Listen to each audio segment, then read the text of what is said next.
Hi. Well, that's a pretty big introduction. So, yeah. So I've been a front-end developer for like a long time now. So I thought it might be interesting to talk to you guys, maybe not about just kind of here's like 10 things you can do to make performance better, because I think that information is pretty readily available. It's pretty easy to kind of find out, do some research on the internet and find out things that you can do to make your performance better. But I think the things that I find myself thinking about more are where I need to make some kind of compromise with performance. So in case that's what you said when you went, what, compromises? That's kind of what this is all about. So good client-side performance is pretty simple, really. It just comes down to fewer HTTP requests, less DOM manipulations, smaller files, concatenate your files, use gzip, use minification. Basically, the smaller the better, the less things the better, the quicker your application will run. Anybody can use YSlow, so YSlow is a really good tool you can run over your website to see what things are taking too long, what things you could improve. And there's a pretty well-documented set of rules that YSlow is based on. So it's a really good start to just be doing all those things. And if you're new to front-end, or you don't do it at all, or you don't but you're interested, then those rules and that tool is a really good place to start. So I guess there's a lot of things that we could talk about with performance. There are some really nitty-gritty things that you could talk about. CSS selector performance, people will get into these big debates about should we go back and like refactor all our CSS to make the lookups of the rules slightly quicker. But really, unless you're running the biggest site in the universe, those things are not really going to give you a lot better performance, especially not when it comes to noticeable performance. So, and I think one of the reasons that I wanted to talk about these kind of compromises is because it's not always about just the actual speed of your site. A lot of the times it's about the perception of the speed of your site. And, so there's a lot of things you can do that maybe might on paper seem better for performance, but might actually appear to be worse. So that's the sort of thing that I thought I would talk about and maybe give you guys something to think about when you're putting your code together. So where do we draw the line? We want to have good performance, but we also want to have maintainability. And we also want to have code that is nice for users to use. We don't want to kind of cripple all the beautiful images on our website by making them too small, because that's good for performance. I worked for a guy once that suggested that the front-end developers should change all their class names to A1, A2, B1, and so forth, because that would make our files smaller and our site more performant. But I did not agree with him. And he knew about it, and we did not do that. But there are definitely situations where you can and you should bend the rules, or you may have to bend the rules, and so it's good to think about, in what ways you should bend the rules to, still have a performant website. So the things I'm going to talk about are really just things that I feel like I come across every day, or at least quite often, where if I go through the list of all the things that YSlow measures, one of them is has less images, right? Less files. Pull down less files, less HTTP requests equals quicker. And sprites is a really good way to do this. So sprites is where you smush all your images together into one great big file, and then in your CSS you reference the location of the particular one you want. Compass, is anybody using Compass with Sass? Phew, cool. Well, Compass has a really cool tool that allows you to basically just feed it a folder full of sprites, and it'll just, a folder full of icons, it'll just spit out a sprite for you. Not only that, it'll spit out the locations of each sprite as well, so super easy to use. But if you put all your sprites together in one file, you might find some issues. One particularly is that as you put more and more images into that file, if you try and keep that file at a low color resolution to keep the file small, you'll find that you start getting degradation in the way the image looks, right? Because the more images you're putting in, then each of those images has its own color palette. All those color palettes add up. The Compass tool will just automatically go, oh, you must want a bigger PNG, right? And so you get a huge PNG, and that might not be what you want also if you want this to work in IE. This will look funny, but you'll also get a really big file. So one thing that I do quite often is split up all my icons into color groupings, so that way you can pick a color palette or a couple of different color palettes, and put all the icons that go with that color palette in that file. So you might end up with like 4 or 5 icon sprites instead of 1, but you'll find that the color resolution is much better while still using a smaller color palette. It's a couple more requests, but it's not a lot more requests, right? It's like 5 requests instead of 1. That's not too bad. Your designer's happy because all their beautiful gradients that, you know, they spend hours picking out are still there, but your site's not too slow. So this is just an example of how you create a sprite map with Compass. It's just there for you to. I'll put this up on the internet somewhere later, so if you guys want to have a look at some examples, you can. Okay, so another one is scaling images in HTML, right? So that's like a big no-no in the YSlow list. You know, don't scale your images using HTML. Give the browser the size of image that you want people to see and put that size in your HTML. But as soon as you start doing responsive sites, that gets a bit difficult, right? So usually your nice desktop site will have images at a certain size. You can serve them how you want, serve them at the right size, all good. But your mobile version is probably going to want to scale those images, right? Because you want them to be big enough that they'll probably be 100% width. And so quite often you'll be doing fluid images for responsive.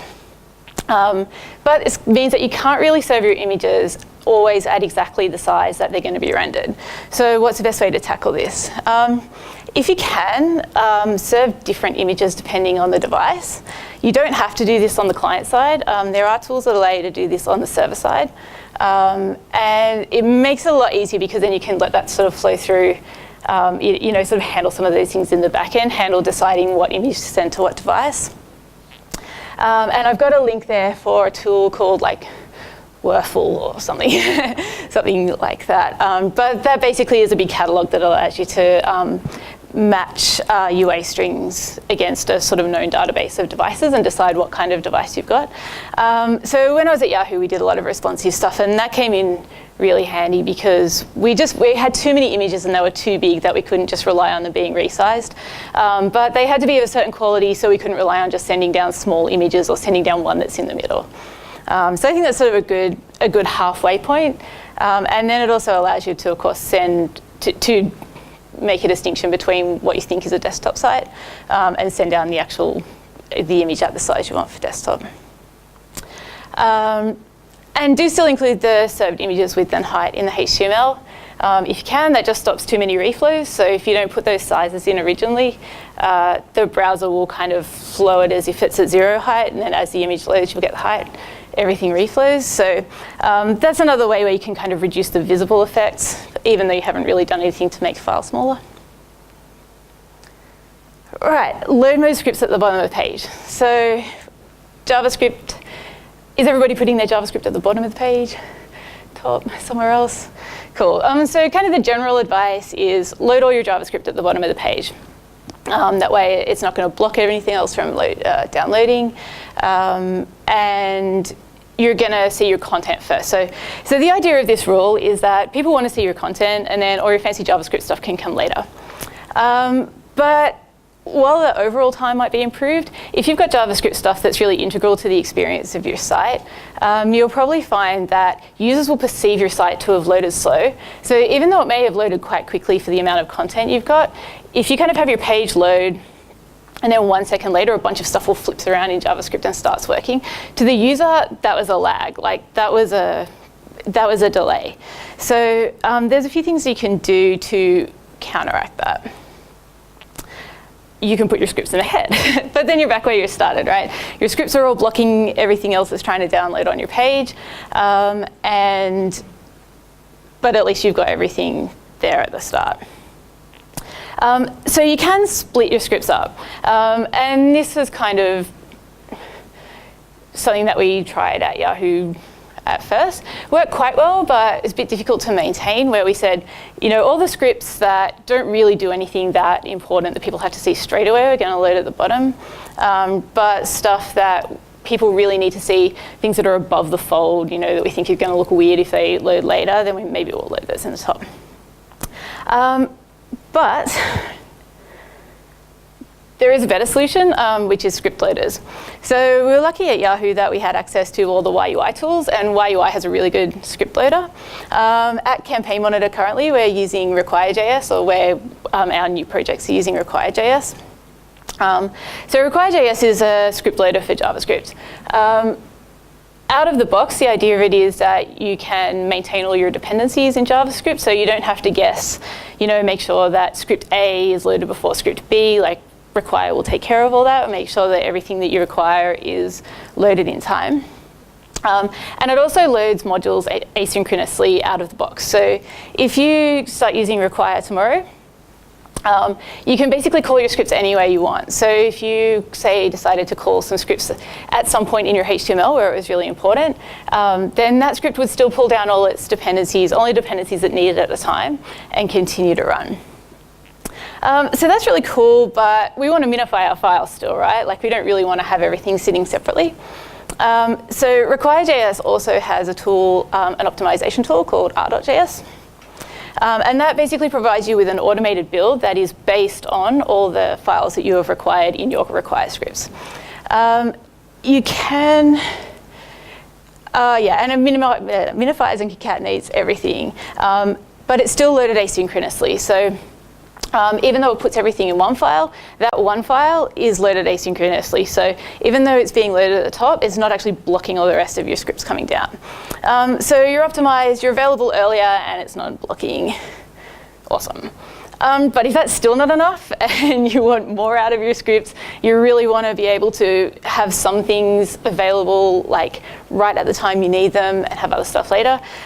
You can split up your Require scripts and lazy load them. It's a bit tricky, but I've put a link in here to a pretty good article that kind of explains how you can do that. So it's a really good way to not only kind of look after all your dependencies and make sure that your dependency management is working, lets you write things in a really modular fashion, but also sort of gives you the tools to do things in a performant way as well. YUI uses a pretty cool script loader which is based on Require and has some more stuff built into it. It has a really good feature which is a combo loader, and that's basically a server-side tool that allows you to call a whole bunch of files, and the server will smush all those files together and serve them back to you in one request.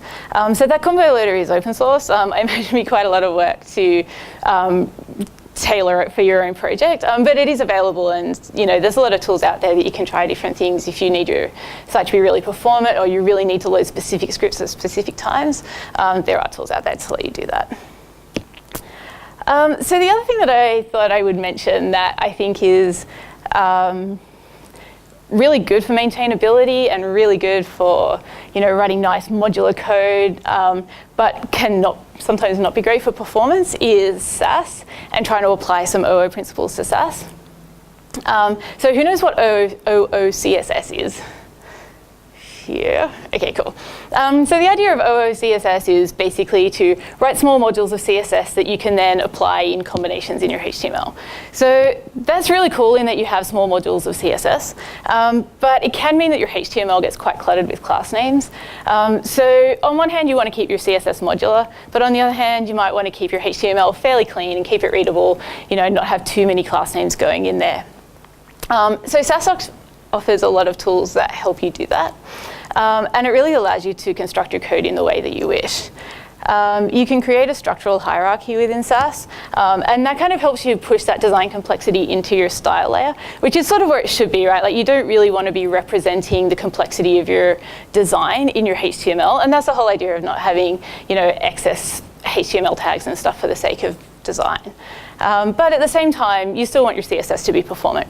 So there's a few things you can do. I'm talking about Sass here as well. Less is a little bit different, but these examples are all in Sass. So you can use placeholders to create reusable structures. So basically this just signifies that that's a placeholder. It's like having a class name, but Sass won't output that until you put it somewhere else. And then you can basically extend that into your own class names. So you can maybe have like 3 or 4 different class names that all bring in the same structure. and you don't pay too much of a performance cost for this. And you can sort of build up combinations of these. So we can sort of use them at any point, right? And that means that our module code can be fairly easy to read and easy to understand. But we've used Sass to kind of push away some of that complexity and make our code easy to read. And we've put a few kind of levels in there to go back through. Mixins give you a bit more flexibility. So a mixin is kind of like a function for CSS.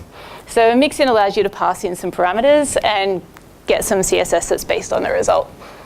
So a pretty common use case is to pass in a color and then output a bunch of styles that use that color in a different way.